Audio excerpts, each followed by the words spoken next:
artikat bahwa FPI sebagai organisasi mendukung kelompok terorisme. Anjir, ngeri baru satu paragraf nih saya baca.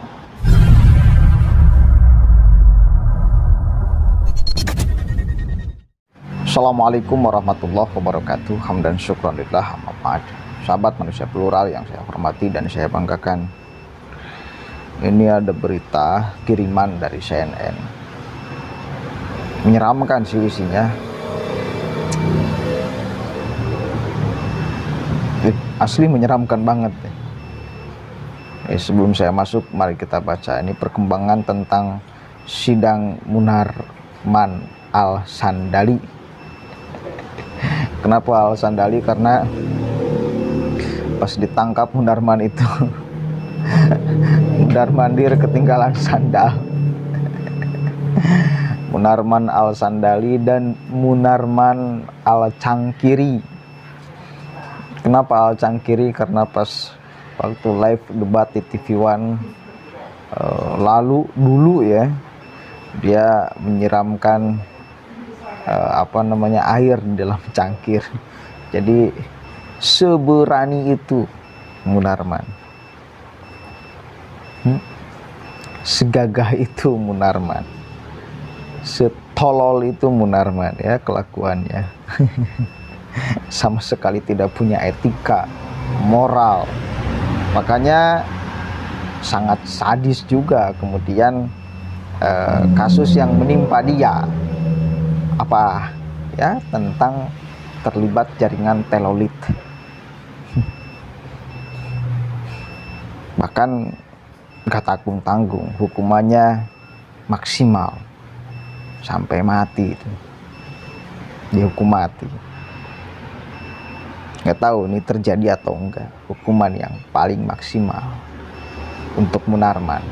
Nah, menurut kalian seperti apa? Setuju nggak? Sepakat nggak jika kemudian hakim pengadilan memutuskan Munarman harus dihukum mati? Sepakat nggak kira-kira? Silahkan tulis di kolom komentar. Kita baca dulu nih ya, dari CNN. Ahli di sidang Munarman ungkap arti maklumat FPI dukung ISIS. Yes. Ini judulnya mengerikan. Ahli jaringan terorisme berinisial S menilai maklumat yang dikeluarkan FPI terkait dukungan terhadap organisasi Al-Qaeda dan ISIS dapat diartikan bahwa FPI sebagai organisasi mendukung kelompok terorisme. Anjir, ngeri baru satu paragraf nih saya baca. Dapat diartikan bahwa FPI sebagai organisasi mendukung kelompok terorisme. Sebagai organisasi loh, bukan orang perorangan. Sebagai organisasi. Kalau sebagai organisasi berarti seluruhnya anggota FPI itu bisa masuk.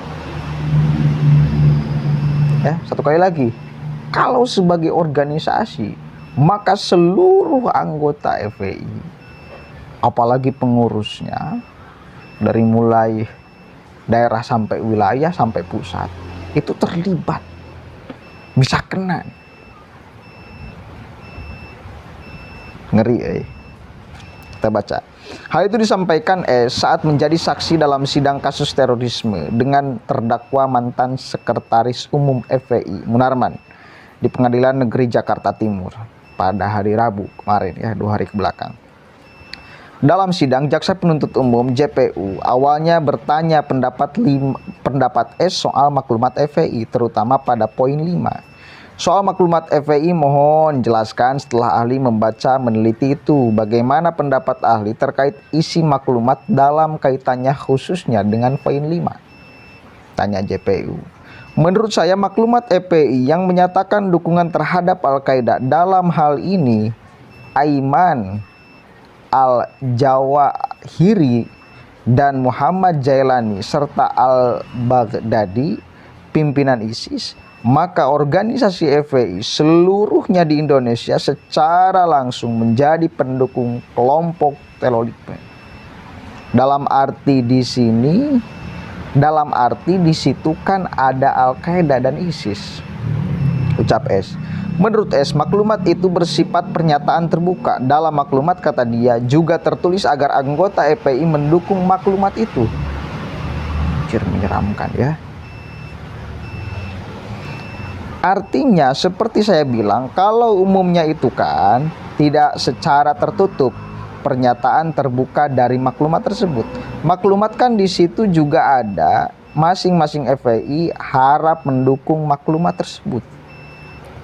Sebagai informasi, maklumat FPI merupakan salah satu bukti pelapor yang mengakibatkan Munarman dituduh terlibat dalam tindak pidana terorisme.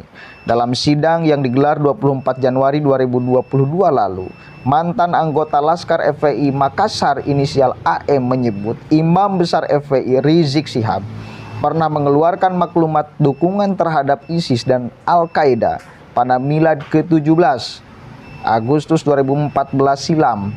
Dia mengaku hadir dalam acara tersebut. Dalam maklumatnya, FPI mendukung seruan dan nasihat pimpinan Al-Qaeda dan pimpinan ISIS Abu Bakar al-Baghdadi di Irak untuk bersatu melanjutkan jihad di Suriah, Irak, Palestina, dan negeri-negeri Islam yang tertindas. Di penutupannya ada kalimat demikian, maklumat FPI ini dibuat untuk menjadi pegangan bagi seluruh pengurus aktivis Laskar, anggota, dan simpatisan di seluruh dunia. Benarkah seperti itu? Tanya jaksa soal maklumat FPI itu. Jadi yang menguatkan kami untuk melaksanakan tersebut, pertama karena ceramah beliau imam besar kami. Terus memang maklumat tersebut pernah tersebar di media, di grup FPI Makassar yang mulai waktu itu masih BBM ya, masih BlackBerry Messenger. Nah, terus didukung oleh video pembaiatan yang dimana ada saudara Ustaz Munarman, kata dia. Dalam kasus ini, jaksa pendakwa Munarman telah menggerakkan orang lain untuk melakukan ancaman kekerasan dan tindak pidana terorisme. Munarman disebut melakukan itu lebih dari sekali di tempat berbeda. Jaksa pendakwa Munarman dengan pasal 14 atau 15 junto pasal 7 peraturan pemerintah pengganti undang-undang nomor 1 tahun 2000. Jaksa juga mendakwa Munarman dengan pasal 13 huruf C peraturan yang sama. Itu intinya. Ngeri sih. Ngeri sih. Kalau memang seperti ini adanya, saksi ahli mengatakan seperti itu, maka tidak menutup kemungkinan Habib Rizik pun bakal kena, Bahar bin Smith pun bakal kena, seluruh anggota FPI yang ada di Indonesia. Oke, jangan seluruhnya, pengurus-pengurus FPI, mantan pengurus-pengurus FPI, dari mulai daerah sampai wilayah sampai pusat, kena dengan keterangan saksi ahli. Ya, kita lihat aja nanti. Kiranya sulit sekali kemudian Munarman itu lepas dari jeratan hukum. Ya, mudah-mudahan tidak dihukum mati. Mudah-mudahan tidak dihukum mati. Atau bahkan dihukum mati. Kalau saya sih sepakat-sepakat saja. Silahkan, menurut kalian seperti apa? Yang jelas Habib Rizik kalau memang saksi ahli mengatakan ini, saya curiga dia pun akan kena. Bahar bin Smith pun sama.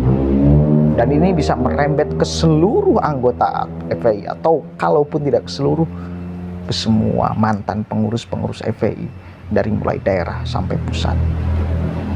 Kita lihat aja nanti ke depannya akan seperti apa kelanjutan sidangnya.